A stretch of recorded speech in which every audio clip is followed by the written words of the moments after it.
और कराची में बिजली का तवील ब्रेकडाउन, बेशतर इलाकों में अब तक बिजली बहाल ना हो सकी। शहर में बिजली की फराहमी की मज़ीद सूरत हाल क्या है, जानेंगे बोल न्यूज़ के नुमाइंदे फयाज बुखारी से। फयाज, बताइएगा किन किन इलाकों को अब तक बिजली बहाल ना हो सकी?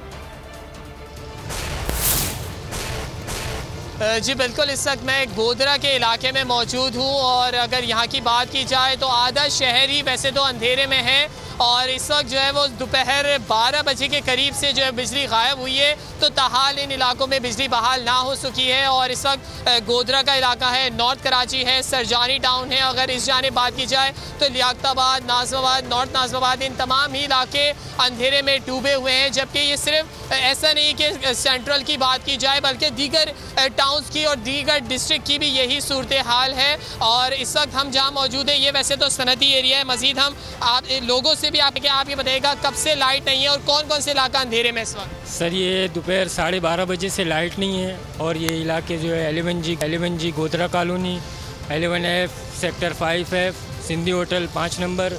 और ये इलाका जो है भाई कारोबारी एतबार से कारोबारी इलाका है और यहाँ पे सनती एरिया है और सारा इलाका जो है ना बिल्कुल डिस्टर्ब हुआ है। जी बिल्कुल, आप सही कह रहे हैं। मेरे कैमरामैन हसनैन आपको दिखाए कि इस वक्त दूर दूर तक आपको अंधेरा ही ना, कहीं पर भी कोई जो काम है वो होता नज़र नहीं आएगा। लोग अपनी मदद आपके तहत जो है वो किसी ने जनरेटर इस्तेमाल किया है, किसी ने UPS इस्तेमाल किया है और दोपहर से जो है वो जैसे ही बिजली गई है उसके बाद से जो है वो तमाम ही इलाकों में पानी भी अचानक से गायब हो गया है और लोगों के घरों में पानी तक मौजूद नहीं है। और क्योंकि बिजली से ही जो है वो मोटर चलती है और मोटर से ही पानी लोगों के घरों में आता है तो लोग जो है वो डबल परेशान हो गए। वैसे ही हीट स्ट्रोक चल रही थी, उसके बाद से अल्लाह अल्लाह करके कुछ मौसम बेहतर हुआ, लेकिन के इलेक्ट्रिक की मेहरबानियाँ जारी हैं कि फौरी तौर पर ये कह दिया जाता है कि हमारे जो है वो फीडर स्ट्रिप हो गए और जैसे ही फीडर स्ट्रिप होते हैं तो आधा कराची जो है वो अंधेरे में डूब जाता है। और ये सिर्फ इन एरिया से कराची के अब तक कुछ इलाके हैं जहाँ तक बिजली बहाल नहीं हो सकी,